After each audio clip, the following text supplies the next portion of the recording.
So tell us, once you've got your prototype done, or at least you think, okay, this I can actually go talk to people about this product. I'm pleased enough with this. Yeah. Probably never completely pleased, but you were Yeah. pleased enough. Yeah.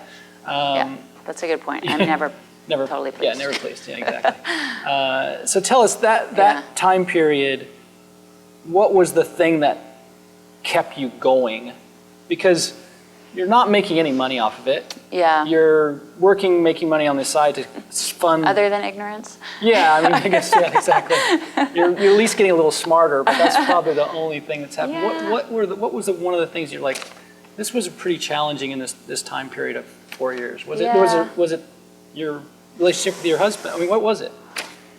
You know, I mean, I think again, just coming down to making things, it was finding the right manufacturing partner and the right fabrics. I mean, I won't bore you guys with all the nitty-gritty of athletic apparel production and manufacturing, but what it comes down to is there's no fabric made in the US any longer, and there's very few, if any, factories that have either the machinery and the skilled labor to make athletic apparel. It has all moved overseas or into other countries like Mexico or Costa Rica. So I think that was, you know, initially I was like, well, I just want to make stuff in the US. And then, you know, it's funny because I talked to a lot of people today and they're like, why don't you make more stuff in the US? And I was like, well, actually I tried.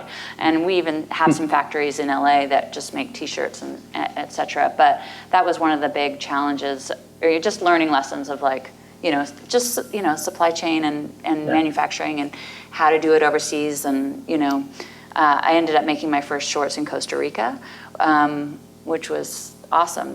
We're still working with them. And I guess the long and the short of it, when people are like, come to me and say, you should make in the US and not anywhere else, what I've seen kind of on the ground, looking at factories, both domestic and international, is that there's good factories and bad factories everywhere. Absolutely. There's actually some terrible factories in Los Angeles. So just because you see made in USA doesn't mean that it's a great factory. And just because you see made in China doesn't mean it's a bad factory. I have one of my best factories in South China that's owned by two women, two sisters, who are awesome.